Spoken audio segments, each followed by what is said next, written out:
ఈరోజు మనం ఒక మిస్టీరియస్ ప్లేస్ గురించి తెలుసుకుందాం.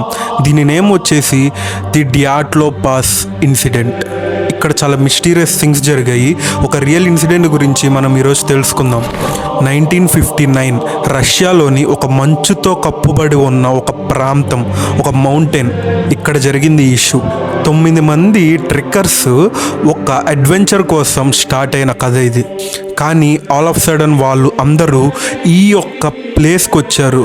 ఈ ప్లేస్కి వచ్చిన తర్వాత వాళ్ళు టెంట్ వేసుకున్న తర్వాత కొన్ని రోజుల తర్వాత ఏమైందంటే వాళ్ళు కత్తితో పొడుచుకొని చనిపోయి వాళ్ళ డెడ్ బాడీస్ అక్కడ ఉన్నాయి.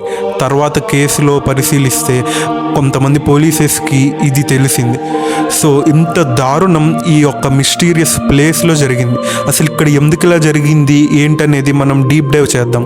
1959 జనవరి సోవియట్ యూనియన్లోని యూరల్ మౌంటైన్స్ ప్రాంతం అది. ఇక్కడ చాలా ప్రమాదకరమైన మంచు పర్వతాలు ఉన్నాయి. గ్నోర్ డియాట్లో ఇతను ఇక్కడ ఒక ఇంజనీర్ అన్నమాట. అయితే ఇతను ఒక ట్రెక్కింగ్ ఎగ్జిబిషన్ స్టార్ట్ చేశాడు. ఈ బృందంలో మొత్తం 10 మంది విద్యార్థులు ఉన్నారు. వాళ్ళు అందరూ చాలా ఎక్స్పీరియన్స్డ్ ట్రెక్కర్స్. వారి లక్ష్యం ఒకటే, మౌంట్ ఒటార్టన్ అనే పర్వతాన్ని చేరుకోవటమే. ఈ ప్రయాణం చాలా కఠినమైనది, కానీ వారికి మాత్రం ఇది ఒక సాహసమే. ప్రయాణం మొదలైన కొద్ది రోజుల తర్వాత బృందంలోని ఒక సభ్యుడు అనారోగ్య కారణంతో వెనక్కి వెళ్ళిపోయాడు. అతని పేరు యూరియుడిన్. అతను బృందాన్ని విడిచి, అంటే టీంని విడిచి తన గ్రామానికి వెళ్ళిపోయాడు. సో ఆ రోజు తను వెనక్కి వెళ్ళిపోవటం, ఆ నిర్ణయం వల్ల తన ప్రాణాలే కాపాడుతాయని తను అనుకోలేదు. ఎందుకంటే ఆ మిగిలిన 9 మంది తిరిగి వెనక్కి వెళ్ళలేదు. వాళ్ళు ప్రాణాలు కోల్పోయారు. ఫిబ్రవరి 1, 1959 ఆ టీం అంతా ఒక మంచుతో కుప్పపడిన మౌంట్ పైన టెంట్ వేసుకున్నారు. ఆ ప్రాంతం పేరు కోలాడ్సియాక్. అని అర్థం ఏంటంటే స్థానిక మాన్సీ ప్రాంతం అని. మౌంట్ ఆఫ్ ది డెడ్ అది యాదృచ్ఛికమా లేదా అది ఒక హెచ్చరిక? ఆ మౌంట్ పైన మౌంట్ ఆఫ్ ది డెడ్ అని రాసింది. సో ఇది ఒక యాదృచ్ఛికమా లేదంటే ఒక హెచ్చరిక అనేది ఆ ఒక్క టీం అందరికీ కన్ఫ్యూజన్లో ముంచేసింది. ఆ రాత్రి వాళ్ళు డైరీలు రాశారు, ఫోటోలు తీశారు. అన్నీ సాధారణంగానే కనిపించాయి, కానీ అది వాళ్ళ జీవితాల్లో చివరి రాత్రి. కొన్ని వారాల తర్వాత వాళ్ళు తిరిగి రాకపోవటంతో రెస్క్యూ టీం వాళ్ళని వెతకటానికి బయలుదేరింది. రెస్క్యూ టీం ఆ కొండపైకి చేరుకున్నారు. అక్కడ కనిపించిన దృశ్యం వాళ్ళందరినీ, రెస్క్యూ టీం అందరినీ భయభ్రాంతుల్ని చేసింది. షాక్ అయిపోయారు అందరూ. టెంట్ లోపల నుంచి కత్తితో చీల్చబడి ఉంది. మంచులో కనిపించిన అడుగుల గుర్తులు కనిపించాయి. అంటే వాళ్ళు బూట్లు లేకుండా బయటికి పరిగెత్తారు ఆ 9 మంది. అండ్ టెంట్ కూడా లోపల నుంచి చీల్చుకొని బయటికి పరిగెత్తారు. కొంతమంది సాక్స్ తోనే పరిగెత్తారు, మరి కొంతమంది పూర్తిగా బట్టలు లేకుండా కూడా. ఇది అసలు సాధారణమైన విషయం అండ్ ప్రవర్తన అసలే కాదు. కొంత దూరంలో 2 శరీరాలు కనిపించాయి. వారు ఒక పెద్ద చెట్టు దగ్గర ఉన్నారు. వారి బట్టలు చాలా తక్కువగా ఉన్నాయి, చెట్టు కొమ్మలను పట్టుకున్నట్లుగా ఉన్నాయి.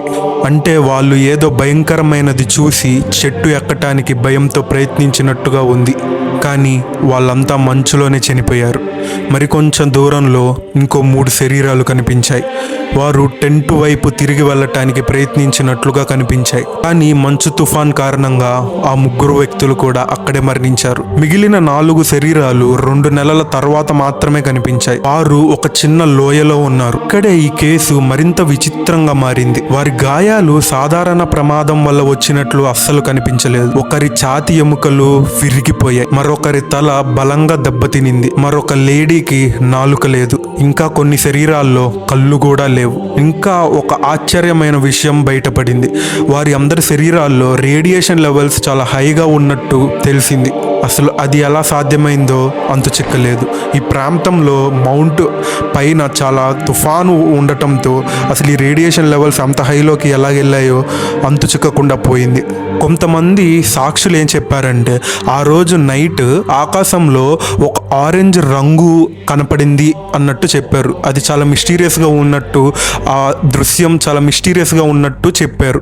ఈ విషయం వినటంతో ఇంకా అనుమానాలు, మిస్టీరియస్ ఏదో జరిగింది అని పెరిగిపోయింది. ఈ సంఘటన గురించి చాలా సిద్ధాంతాలే తయారయ్యాయి. మంచు పర్వతం కూలి వారు భయపడి అది చూసి పరిగెత్తినట్టుగా అక్కడ అనుకున్నారు. కానీ అక్కడ పెద్ద అవలచ్చికి గుర్తు గుర్తులు లేవు. అంటే ఆ మంచు పర్వతం కూలిన గుర్తులు ఏమీ లేవు.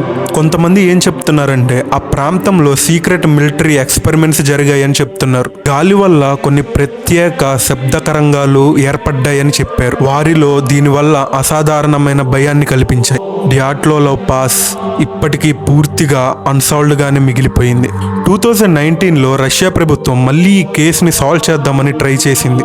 వారు ఏమన్నారంటే ఇది ఒక పెద్ద పర్వతం కూలటంతో జరగచ్చు అని అన్నారు. అంటే ఆ పర్వతం కూలటం అనే దాన్ని ఏమంటారంటే అవలాంచే అని అంటారు. కానీ ఈ విషయం చాలా మంది నమ్మలేదు. ఆ రాత్రి అసలు వాళ్ళు టెంట్ నుంచి బయటికి ఎందుకు పరిగెత్తారు, వాళ్ళకి అంత దారుణమైన గాయాలు ఎందుకు జరిగాయి, వాళ్ళు ఎందుకంత దూరంగా పరిగెత్తారు, వాళ్ళు ఏదైనా చూసి భయపడ్డారా, ఎందుకు అంత దారుణంగా చంపబడ్డారు, కళ్ళు పీకేసి నాలుక కోసేసి లోపల ఉన్న ఇంద్రియాలను బయటికి తీసి అంత దారుణంగా ఎలా చంపబడ్డారు, ఏమైనా యానిమల్ వాళ్ళపై అటాక్ చేసిందా లేదా నిజంగానే మంచు పర్వతం అక్కడ పడిందా అనేది ఇప్పటికీ మిస్టీరియస్గానే మిగిలిపోయింది. సో మరిన్ని మిస్టీరియస్ ప్లేసెస్ గురించి అండ్ స్టోరీస్ గురించి తెలుసుకోవాలనుకుంటే please subscribe to MVP Tales. Thank you.